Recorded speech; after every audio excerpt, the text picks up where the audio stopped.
6-2. Law of cosines. What's it for?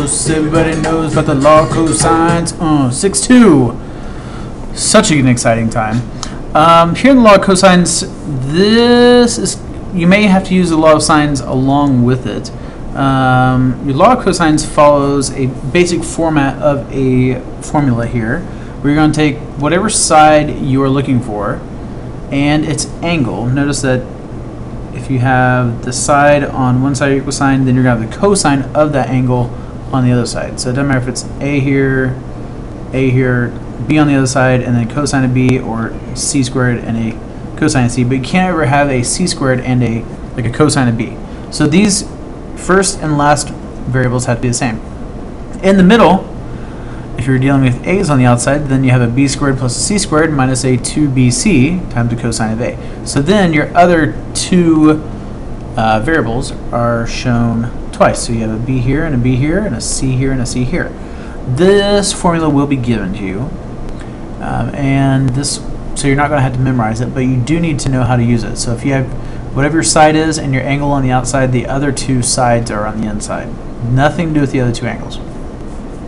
Now, an alternative form, if you were trying to find an angle, so if you were your alternative form is if you were trying to find the angle using your using your law of cosines, then the easiest way to do this is you could actually take the arc cosine of both sides.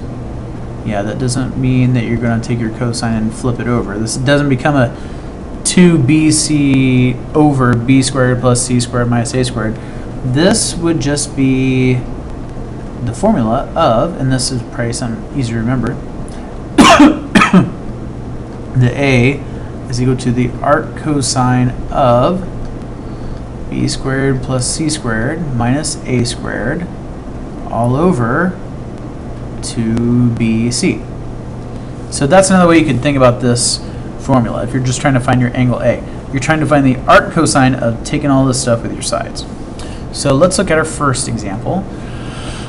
We need to find the three angles of our triangle. So if this is angle B, that means this is side B. If this is angle C, side C is across from there. If this is angle A, side A is across over here.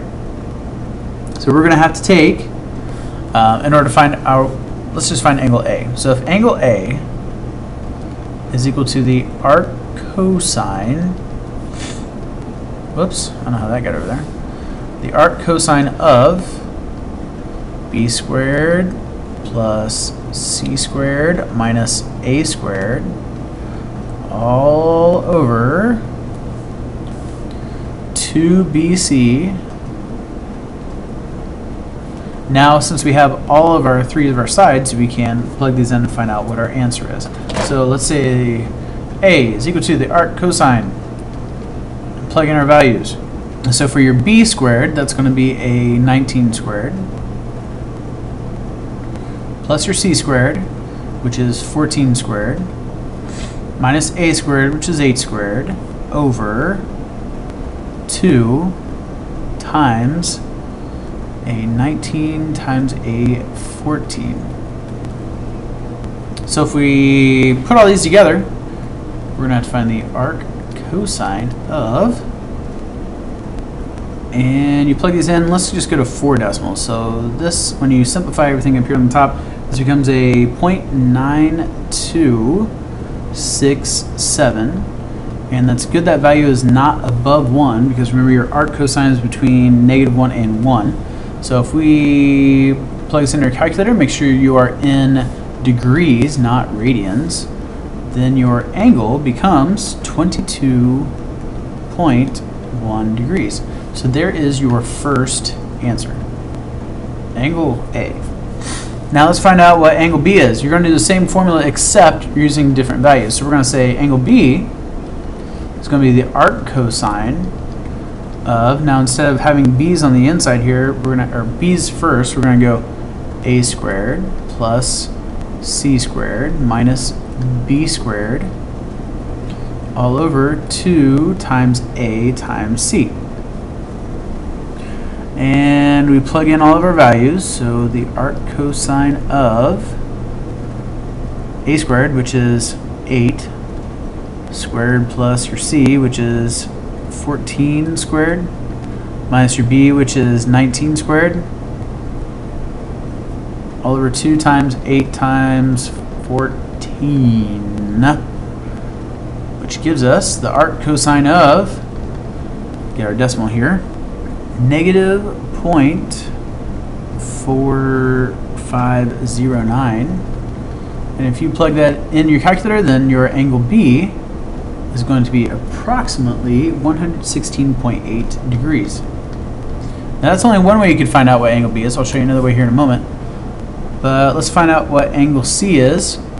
And find angle C. Well, angle C, you can just take A plus B and subtract from 180. So angle C is equal to 180 minus whatever angle A plus angle B is. So we say 180 minus 22.1 plus 116.8, and that will give you 180 minus 138.9, which gives you a 41.1 degrees. So there is your angle C.